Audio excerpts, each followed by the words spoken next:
Hi, and welcome to Pearl Perspectives, Pearls of Wisdom. Today we ask each other, what have we learned over so many years after knitting? So, come along and let's listen in. Hello everyone! Welcome to another episode of Pearls of Wisdom. I'm Anaí. I'm Allie. And I'm Kntting. And we have been knitting for a really long time. Personally, I've been knitting and crocheting since I was 6 years old, just a wee lass. So for me, it's been closer to 30 years. On and off, not consistently. How long has it been for you? I was 18 when I started and I'm 33 now. 15 years. Kntting? It hasn't been that long. Maybe about, 7 years now? 6 years? I would 7 say years? that's a pretty long time. Yeah. So I'm 7 I'm years the is young quite a one. long. That's longer than an apprenticeship, so... Honestly, that's true. That's true. So we have gathered for you 6 lessons that we've learned kind of the hard way. Yes. Kind of the hard way after having been knitting for this long. And without further ado, I'm going to pass the proverbial mic to Kntting to tell us her first lesson learned. Yes. It's a lesson I learned recently. If the knit along does not inspire you, don't do it.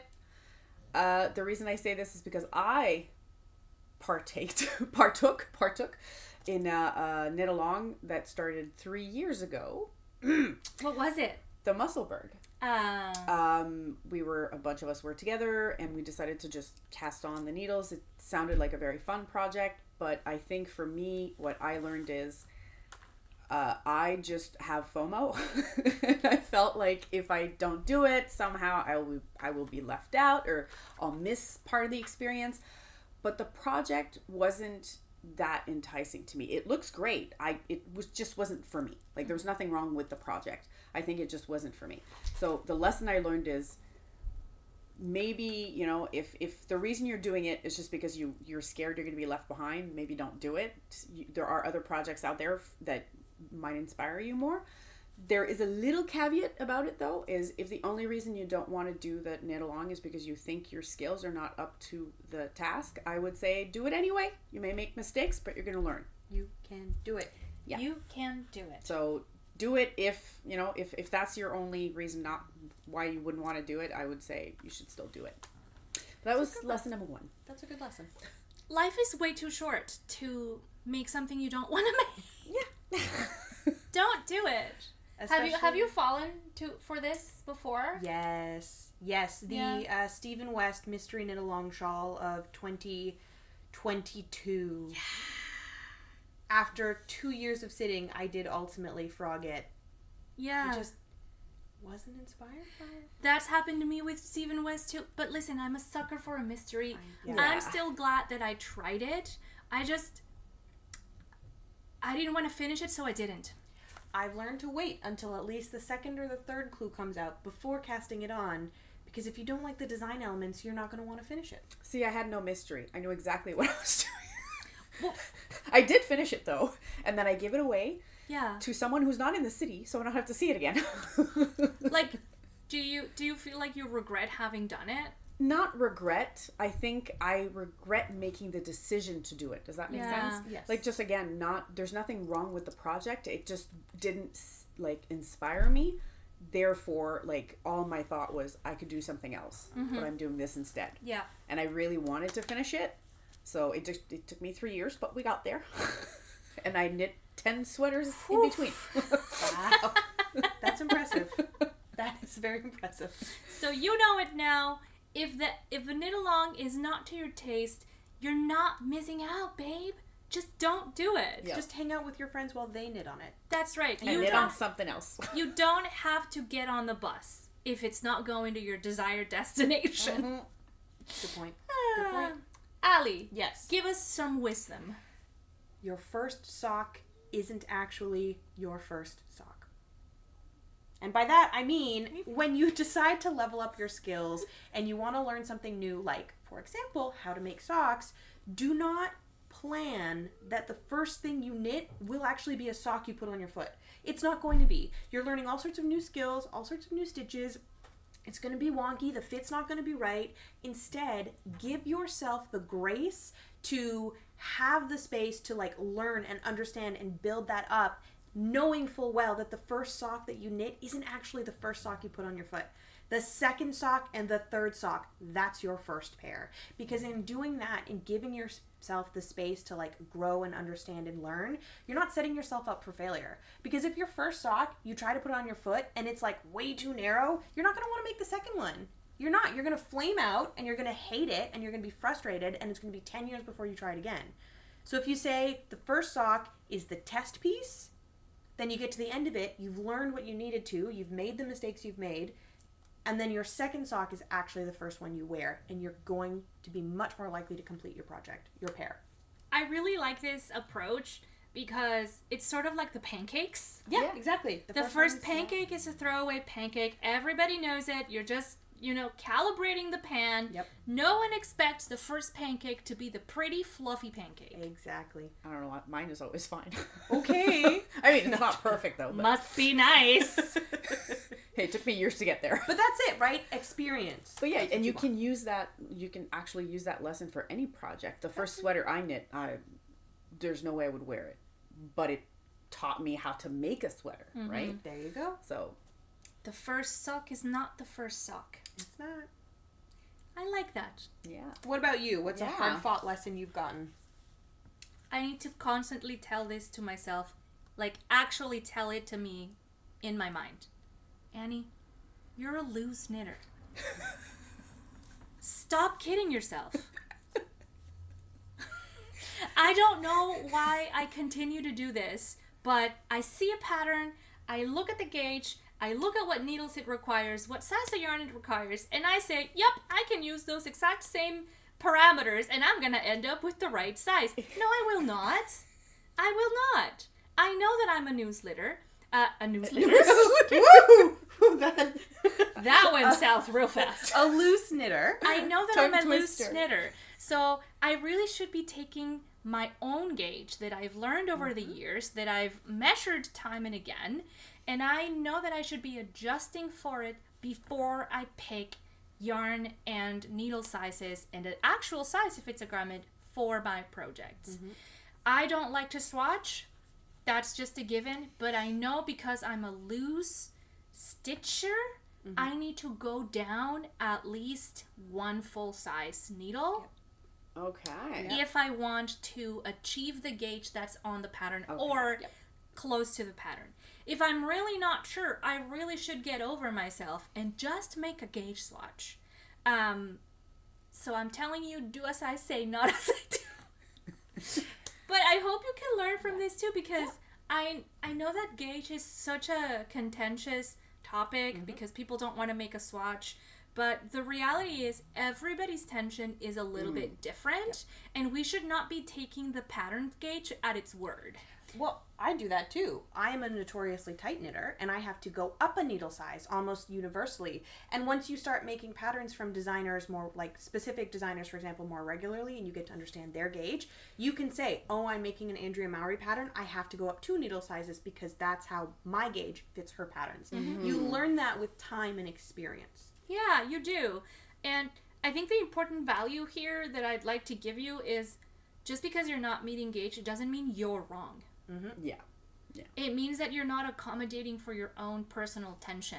Yep. And everybody should be doing that. So if you're starting a pattern and you're following it to the letter and it ends up too big or too small, it's not your fault. Nope. It's not your fault. You're not doing it wrong. You need to adjust for your own gauge. Because you wouldn't run a marathon in the wrong size of shoes, would you? Oh, God. Oh, my God. That's such a good point. Yep. You wouldn't. You really wouldn't. You wouldn't go to the prom with a too big dress. You wouldn't walk in you wouldn't. Let alone run a marathon. Yeah. Yep. All right. I think we've circled back to Kntting. So why don't you tell us your second lesson? Make sure you consult your pattern along the way. I say this because I've made this mistake so many times. Mm-hmm. I can't even stress that enough. Of forgetting to switch needle sizes when you go from, let's say, the ribbing to the actual project or vice versa. And for some it may come naturally. For me, I'm very much one of those where each step has to be I have to see it written down somewhere, even if I'm the one who writes it down. So what I do before I start a pattern is I actually go through the whole pattern, and then I'll circle let's say the number of stitches I'm supposed to be casting on, and then the number of rows I should be doing, the amount of rows before the next the next step. When I circle, when do you need to switch needle sizes? And it's all things that like would come naturally, but for some reason my brain says I need to see it written so I know when it happens. And if I don't, I'm on autopilot, and I just keep going and I keep going. And then I have knitted an entire back in the wrong size needle because I never changed it. So the front was the right size and the back was the wrong size. I frocked that project. It hurt me so much. Oh, buddy. I have done that multiple times. Yikes. But usually it happens, and I notice it like somewhere along the way, and then I just have to frog a few rows. But that one I didn't notice it at all. So you have to actively remind yourself to stop what you're doing and look at the pattern. Well, what I usually do is I always look at the pattern when I start working on it. Like if I take a project out and I'm about to start working on it, even if I'm in the middle of it, I'll look at the pattern first. This is where I'm at right now. And then, like I said, because I highlighted or circled certain specific areas, and I always check mark. Yeah. Finished. So I know exactly where I'm at, because otherwise that ADHD brain of mine is going to be like, oh, you're like over there. Like it's just random. You've inspired me to start doing that too, because I used to just put a paper clip on the side of my patterns and slide it down. But if it had been a while, I'd pick it up and I'm like, well, which side of the paper am I on? So I've started copying your method of checking off each step as I do it to just give yourself that visual cue of like, you've done this bit, on to the next bit. Yeah. And if for whatever reason you're not like me and you don't print your patterns like it's the 1990s or whatever, my suggestion, if you do have an online version, is to just have a little booklet. That's what I have. I have a little booklet. There we go. And I write down the amount of rows exactly like that. Yeah. There you go. Right? See? So you have, like, you can still follow along this. And sometimes what's nice about this is that if there are modifications that I've done to the pattern or to whatever part of the pattern, I can just write it down and make myself a little note. Like when I was knitting, especially knitting for other people, it was a good way to like, hey, you did this for that. Make sure you do this for the other side, kind of deal. Smart. So yeah. I like downloading my patterns in PDF, and then I open it in Adobe Reader on my phone, like the Adobe that's app, right. and I'm able to use the pencil to like mark where I am, and I actually scratch it out. Like I scratch out the parts that I've done. Nice. Yeah, Really there's good. something very therapeutic about just like putting that check mark or scratch or circling. Like for me, it's It's satisfactory. So I'm with ya. bonus. I'm with you. Yeah. That's pretty great. It also means that my patterns are not very usable the second time. That's fine. That's fine. You print another copy if you want to make it again and go forward. Yeah. How about you? Well, okay. Speaking of patterns and modifications and etc., that's what I firmly believe is a hard-fought piece of advice that I have learned after making garments that did not fit me.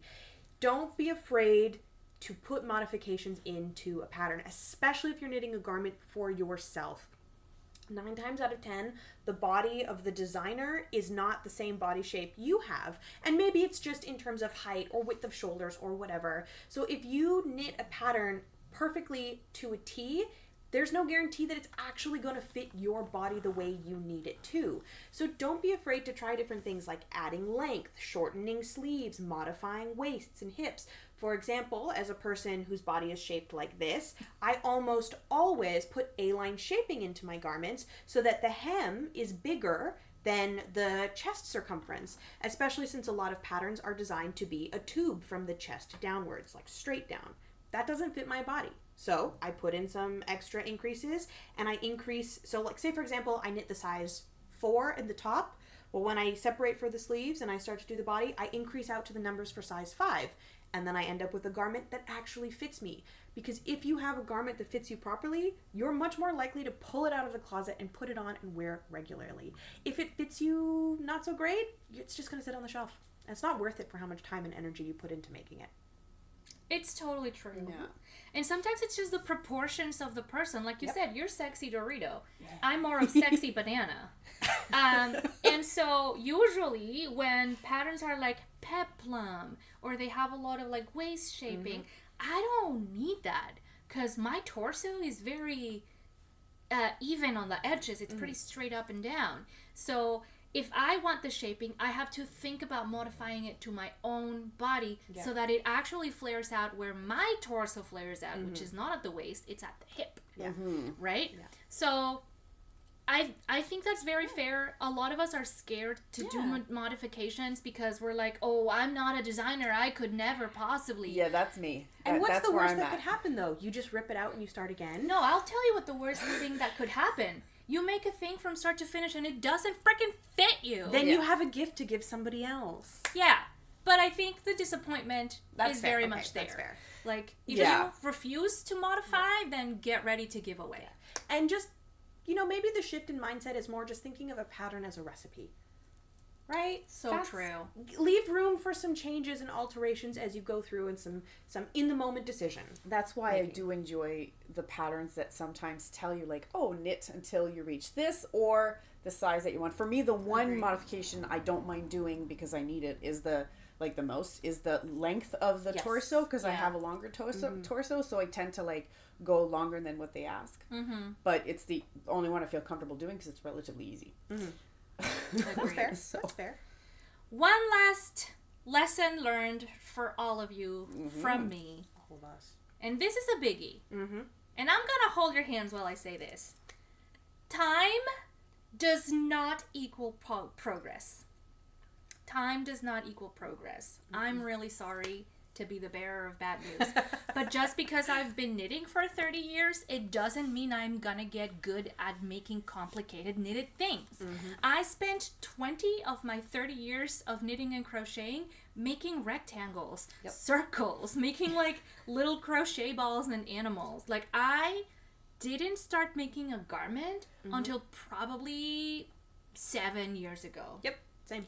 And it was awful because I didn't know anything about fit. I didn't know how to do cables. I didn't know how to put things in on hold. I didn't know about seaming the edges and what was good tension and not good tension. I didn't know a lot of things. And it's not because I hadn't been knitting for a long time. I had my basics really down and I was good and I was fast and I was intentional, but I wasn't progressing in my skills. My knowledge base was not getting any bigger because I was not seeking out new knowledge. So I tell you today that take this lesson for what it is. If you want to just knit and knit and knit kilometers of stockinette and garter, go ahead and do it. But do not expect that just because you're spending time doing the same thing over and over that you're going to get better. If you want to get better, if you want to progress and make more complicated, more satisfying things, you have to seek out the knowledge and study it and practice it and learn from other people.